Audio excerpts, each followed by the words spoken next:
નમસ્કાર, જય હિન્દ, જય ભારત, જય સંવિધાન। શું તમે જાગૃત છો અને જાગૃત થઈને ખોટા કામનો વિરોધ કરો છો? તો આ વિડીયો તમારા માટે। જ્યારે જ્યારે ગ્રામ પંચાયતની અંદર ખોટા વહીવટ થતા હોય અને ખોટા વહીવટનો અવાજ જ્યારે ઉઠાવવાની વાત આવતી હોય ત્યારે કાયદાકીય દ્રષ્ટિએથી જ્યારે આપણે કોઈ આરટીઆઈ કરીને પુરાવા માંગતા હોય કે કાં તો તેની માહિતી માંગતા હોય તો શું થાય છે તેનું જીવતું જાગતું ઉદાહરણ છે આજનો વિડીયો। તો વિડીયોને શેર કરજો।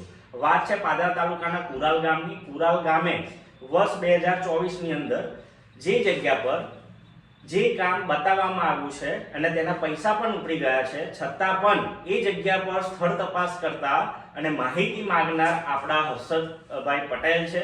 તેઓએ માહિતી માંગવા છતાં પણ ત્યાં સ્થળ પર એ વસ્તુ થઈ બનેલી નથી। એટલે સીધી જ આપણે વાત કરીશું કે મુદ્દો શું છે, પછી વિસ્તૃતમાં આપણે ચર્ચા કરીશું। હર્ષદ કાકા, શું મુદ્દો છે? મુદ્દો એવું છે કે આ મારી સમાજ છે કુરાલમાં, ત્યાં આગળ શેડ બન્યો જ નથી, કમ્પ્લીશન સર્ટિફિકેટ પણ આવી ગયા છે, ત્યાં છતાં બી શેડ બન્યો નથી, પૈસા ઉપડી ગયા છે। એની માહિતી તમે માગી તો માહિતીના આધારે મને કમ્પ્લીશન સર્ટિફિકેટ ને આ બધું આપ્યું છે, જેમાં કોઈ તારીખ જ નથી બતાવતી। આ કમ્પ્લીશન સર્ટિફિકેટ છે। એટલે કહેવાનો મતલબ આ જે માહિતી માગીને જે ભ્રષ્ટાચારને ઉજાગર કરવા માટે હર્ષદ કાકાએ છેલ્લા ઘણા વર્ષોથી મહેનત કરીને જે પુરાવા એકઠા કર્યા ને, એ પુરાવા એકઠા કર્યા એ તદ્દન પુરાવા જે આપવામાં જે કહેવાય ને કે ચોર ચોરી કરે ને તો ભૂલ તો થાય।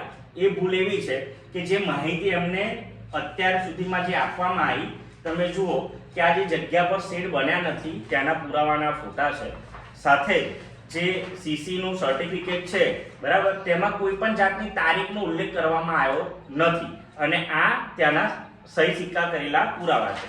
એમાં જેટલા પણ સીસીના ડોક્યુમેન્ટ હોય, એના જે પ્રમાણેના રેકોર્ડ જે લોકોએ રાખવાના હોય, તમામ જે પુરાવા તમે જુઓ સિક્કા સાથે સહી સાથે જે વસ્તુઓ એમને બિલો પણ આપવામાં આવે છે, બિલમાં પણ તમને કોઈ તારીખ દેખાય છે?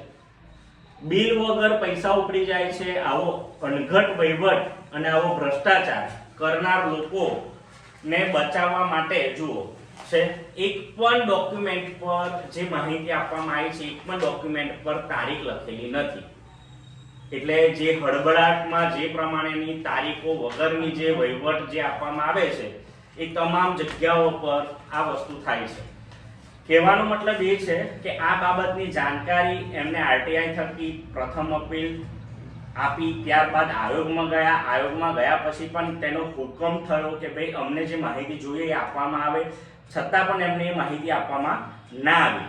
ત્યારબાદ એમને તારીખ 2/6/2026ના રોજ તાલુકા વિકાસ અધિકારી અને જિલ્લા વિકાસ અધિકારીને પણ આ બાબતની જાણકારી આપી છે।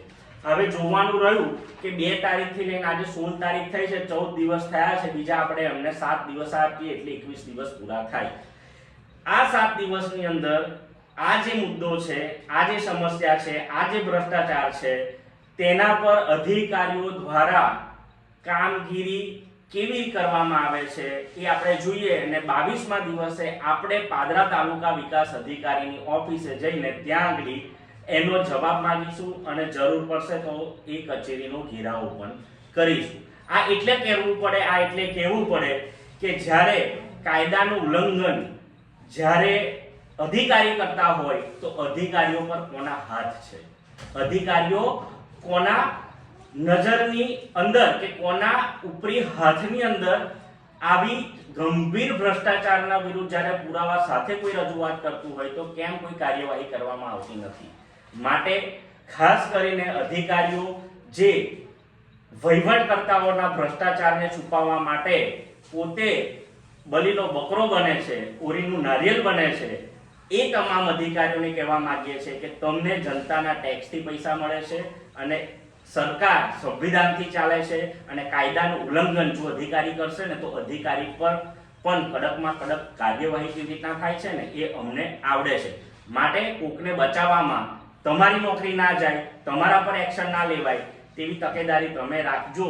બાકી કાયદાના ઉલ્લંઘન કરીને જે લોકો ભ્રષ્ટાચાર કરે છે એ તમામ લોકોને જો તમે સપોર્ટ કરતા હોય તો તમે પણ ભ્રષ્ટાચારી છો.